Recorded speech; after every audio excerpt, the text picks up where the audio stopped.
Hi, I'm Caitlin Starling. I am the author of The Luminous Dead, as well as a novella in a Vampire the Masquerade audio collection that came out this year called Walk Among Us. I am also the author of a soon-to-be-released novella called Yellow Jessamine. It's coming out with Neon Hemlock on September 5th, and I'm going to be reading you a selection from it here, first 2 chapters, if we can fit them all in. This live stream will happen without captions, unfortunately. However, the video afterwards should be uploaded with captions. We'll get that up as soon as we can. And I will most likely be taking questions only in the Discord afterwards. I think I'm going to use up all the time. However, if you'd like to toss some questions towards me, we're in readings even on the Discord. All right. Out in the harbor, the ship's masts burned. The fires had caught on the sails and tarred ropes first, then spread, taking root on the deck itself. From this distance, there was no sound, no heat. There was only the glinting of flame against the dark sheet of the water below and 5 bodies standing on a balcony to mark its passing.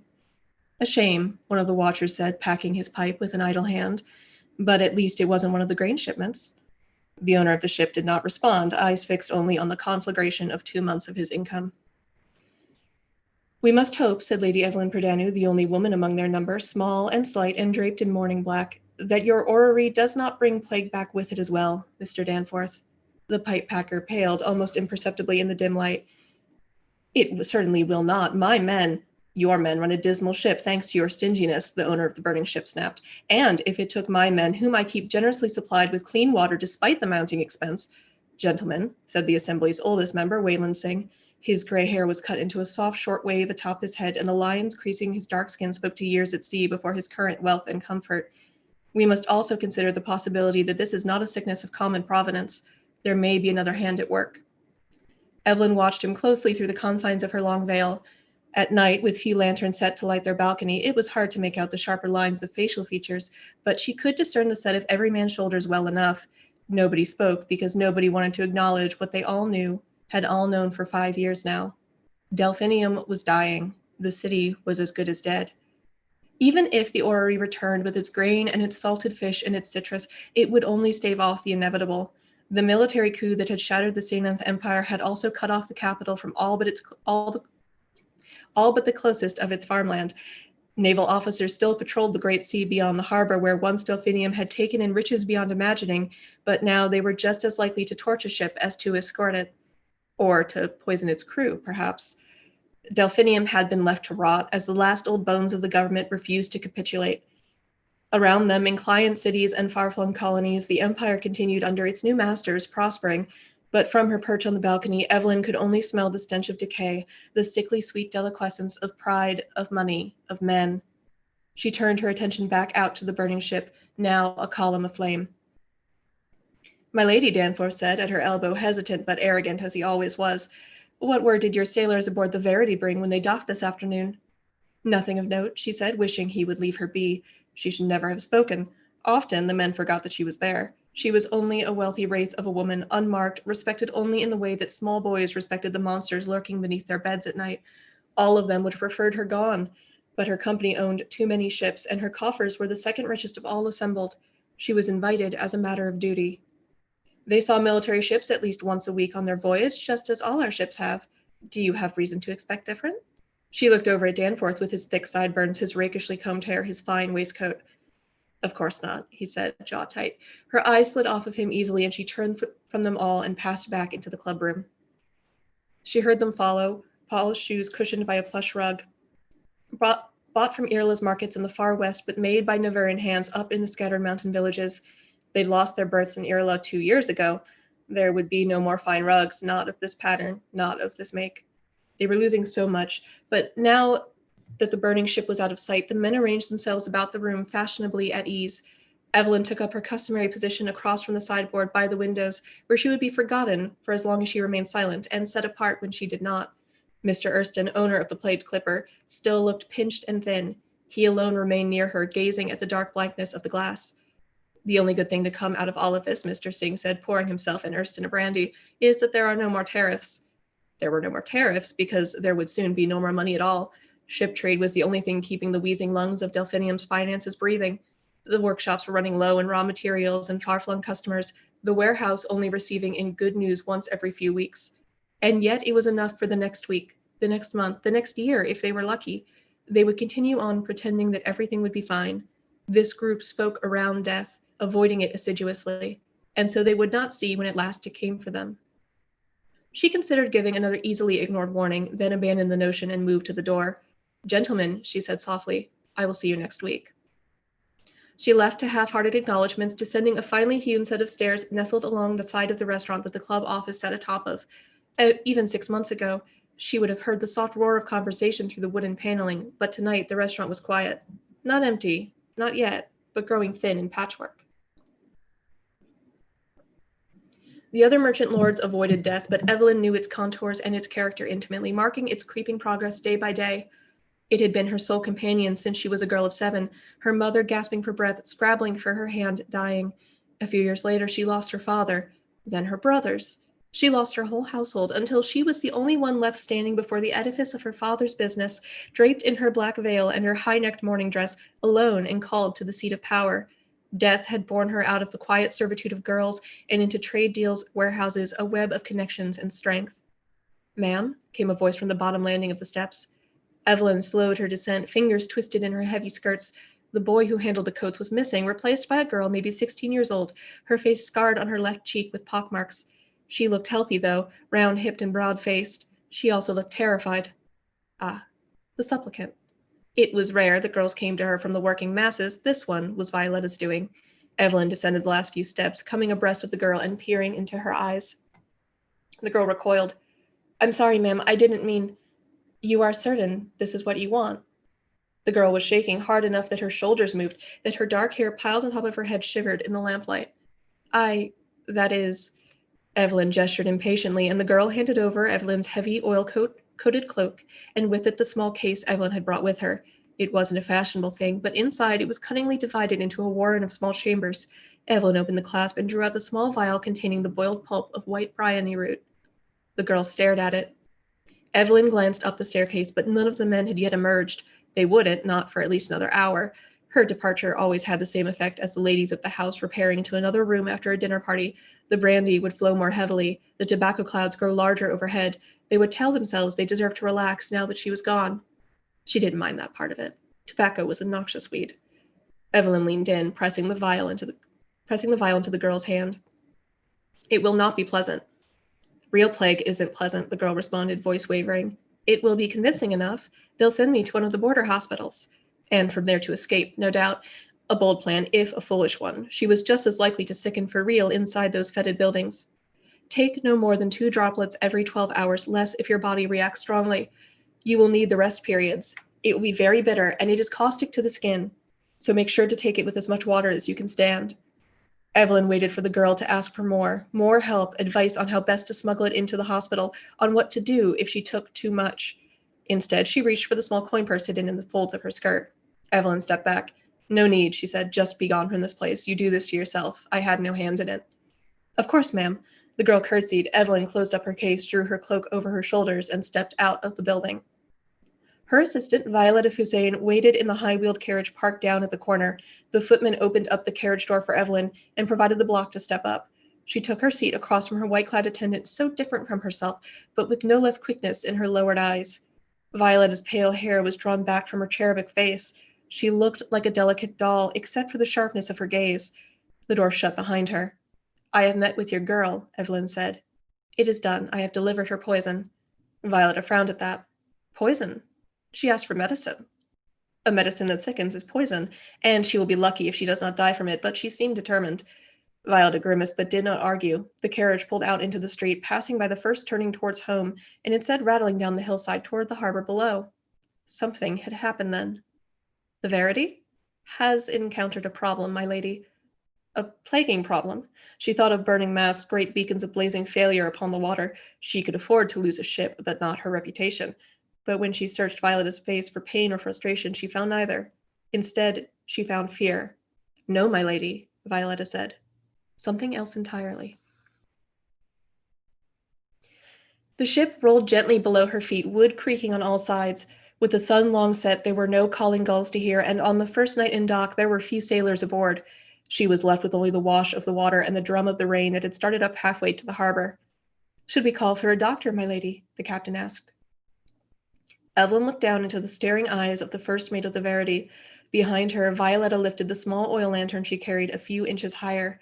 The light danced across the man's pupils, but nothing in his face responded in the slightest. His eyes did not narrow, his jaw did not twitch. And yet he breathed. How long has he been like this? Evelyn asked, mind racing. She had heard of catatonias before, but none like this man's. There was no limb rigidity, no rictus grin, nor was there any torpor, no deep and unceasing slumber. It was as if the soul of him had simply winked out, leaving an otherwise normal husk of a man who breathed, whose heart beat, but who could not move. A fly landed on the man's iris. He did not blink. Barely an hour, my lady, said Luke Reynolds, her ship's captain. I was with him at the pub when it came over him. How many others? He hesitated, then said 5, my lady, that we know of. Not everybody has been located yet, not the men who went home to their families or other embraces, if you understand me. I understand you, Captain, she said, looking away from the living corpse at last. Reynolds had his hat in his hand, and he looked scared. She had never seen him look scared before. The others are in the brig. Shall I fetch a doctor, my lady? Not yet, she said. Find everybody, find anybody else in this state. If I am going to tell the magistrates that my ship has brought an unknown illness onto Delphinium soil, then I will have it quarantined before I do so. Internally, she was cursing, pacing furiously, rending her hair. Outwardly, she was almost as still as the sailor beside her. Of course, my lady, Reynolds said, glancing between her and Violetta. I suppose it's best to tell you now that before I met him at the pub, he went I don't know where. Worse and worse. The unknown number in the whorehouses now were bad enough. And the other 5? The same, they scattered to the winds. It was almost normal, almost expected, but the timing was off. For the first mate and the others to have gone to their business and come back to the pub so quickly, they must have left immediately after the crews began unloading cargo. The other 5 sailors had shirked work, and the first mate had barely been better. Understandable, except that meant they abandoned their brothers, the men they had sailed with for months. More than that, it had meant risking the loss of drink, paid for by the officers. It wasn't like them. The look upon Captain Reynolds' face said that he agreed with her. Something rotten, he offered softly. It looks like witchcraft. Evelyn lifted one pale hand, waving off the suggestion. The last witches had been tried centuries ago, and it was her understanding that the judiciary would have preferred the entire subject disappear into obscurity, a dark blot on their history. After all, the witches slaughtered had been mostly women, mostly widows, mostly orphans. Women alone were always a threat, but to call it magic was uncivilized. Better to give them a quiet corner to call their own and move on. Delphinium had certainly benefited from doing as much for her. What should we do with him? Evelyn thought back to her pay ledgers. He is unmarried. Yes, my lady. And the others? 2 are without a wife. Kill those 2 along with him. The captain went very still, and behind her she heard Violetta gasp. Her fingers itched, the old scars tightening. She was no stranger to death, but perhaps one to ordering it. They certainly seemed to think it fit her ill. My lady, Violetta began. Evelyn turned and fixed her with a calm look. We must assume this is some sort of plague. The 3 unmarried men have nobody to miss them, and so it makes the most sense to end their illness swiftly to prevent its spread. The others, we may preserve them for the doctors, I suppose. I am not at sea, Reynolds said, finally finding his voice, his gaze fixed on her as if he could not bear to look at his first mate. My authority doesn't extend this far. The judiciary killed 57 men today aboard Constance because of plague. They will understand. The other 3 keep them in the brig, set a guard, then go down the roster and locate every man who served aboard and find out if we have lost them as well. Once you have taken the measure of our problem, then you might call the doctors. Reynolds worked his bristled jaw, searching for words, perhaps for courage. I would prefer to lock them all up together, my lady. They are my men. I think you will find that they are mine. She looked at the unfortunate soul. He had been a worthwhile investment until now. Certain acts of fortune could not be prepared for. Constance had been an excellent demonstration of that. But if she pushed now, Reynolds might leave her for Danforth or Sting's ships, perhaps without carrying out her orders at all. And if the sickness could spread from man to man, the whole ship needed to be put down, and disposing of the 3 men who didn't possess a family to complain to her wouldn't help them at all. I defer to your experience, she said at last, meeting Reynolds' gaze as he sagged in relief. He likely couldn't see her face, save for the pale tip of her nose pressed to the gauze of her veil. It meant he couldn't see her frustration either. Hold them as you will, and send me a report in the morning of what you and the doctors find. Yes, my lady. Evelyn took one last look at the unmoving man, the fly still perched upon one round, now dry sclera, and then she turned and climbed up out of the bowels of the ship onto the rain-swept boards. A small roof shielded her, while at her heels Violetta set down her lantern to open up her umbrella. Lucky thing, Violetta said, that the storm held off until the Verity had docked and unloaded. Evelyn's lips quirked. Violetta's sense of humor was better formed than hers, but still a pale and twisted thing. A lucky thing indeed. Once Violetta had everything in hand once more, they left the ship behind. Evelyn tallied the survivorship fees she would need to pay out to the 3 married men's spouses and returned to the matter of when and how to involve the judiciary. It was clear now that she had little chance of containing the situation before delivering it to them neatly wrapped. Without Captain Reynolds' dedicated aid, she didn't have the resources. So she worked through a list of the maritime judicial officers who might still be at their post that night and would be sympathetic. The burning of Constance likely meant that at least a few of the diurnal regulars had stayed on, but the growing squall would have hurried most of those home again. The furrowed streets could drain off most of the flooding, but the cobbles would still be slick and dangerous in the darkness. As they reached the end of the pier, Evelyn spotted a familiar figure in the gloom, standing beneath his own umbrella, illuminated by a street lamp that had not yet guttered out. He was speaking with a man Evelyn recognized as one of Erston's managers, who had no umbrella and was clearly eager to move on. Violetta had proven correct. The burning of Constance and the turn of the weather were both good luck for her. Of all the men of the judiciary who stuck their noses into her affairs, he was the least bothersome. She approached Officer Lyndon Pollard directly and reached him just as Erston's man was hurrying back towards the main road. The roar of the rain drowned out her footsteps, but Pollard must have felt her approach, for he turned around to face her just as she came to a stop. Violetta beside her seemed to glow in the darkness, her pale dress reflecting back the lamplight onto the two of them in their dark clothing. "Lady Perdanu," he said, inclining his head and carefully tipping back his umbrella so that he did not sheet water onto her. "What an odd time of night for you to be about. I hope you haven't had trouble with the Verity. My second said that her unloading proceeded very well this afternoon." He had a smooth voice and smooth skin, marred only faintly by the furrows of age. His russet hair was mostly covered by his hat, and his high collar was still starched and bright white despite the weather. On their first meeting, she had realized with disgust that he was handsome, but their subsequent meetings had proven that he had been able to rise above it. "Officer Pollard, I do have a matter for your attention, unfortunately." His soft smile faded in an instant, replaced with blank firmness. She appreciated it, as always. "Theft?" "Worse." She nodded her head back towards the pier, to the Verity. 6 of my crew members have been captured by an illness. "Like Constance's crew?" "No." That had been a coughing, retching plague, from what Violet had reported and Erston later confirmed. "This is a far stranger illness. It's as if they are empty." "Empty?" "Perhaps," she said, choosing her words with care, "it is a problem not only for the doctors, but for your men as well." "You suspect poison." Ah, but he was quick. She did appreciate him. "Or something like it. They don't appear ill at all, except that they don't move, they don't blink, they are empty. You think it might be the next move in the coup?" She wanted to tell him that it was something she had never seen herself, but doing so would show too much of a hand she preferred to play only with serving girls and indelicate debutantes. To Lyndon, she would always be the strange heir to Verdanu Shipping Incorporated. What grew in her garden was a private matter. "I think that it is strange, that the timing is worrying. Nobody took ill until after they had docked." He considered this, no doubt evaluating her words for likely honesty. Would it be a safer thing for this to be caused by poison in a home port? She wasn't sure. "Well," he said finally, "we may at least hope, then, that it hasn't spread far. I will look into the matter. May I offer my assistance in tracking down your wayward sailors?" It would upset Reynolds, but it was better than letting her captain's tender feelings hide the other afflicted now that he knew she meant to slaughter them. "Yes, if you would be so kind." "Of course, my lady." He bowed to her, hand against his heart, umbrella once again tipped back to spare her. "Call on me tomorrow that I might update you." She shook her head. Make it a point not to come into town so often." She touched the hem of her veil with one hand, and he eased back a half step, shifting his weight onto his heel.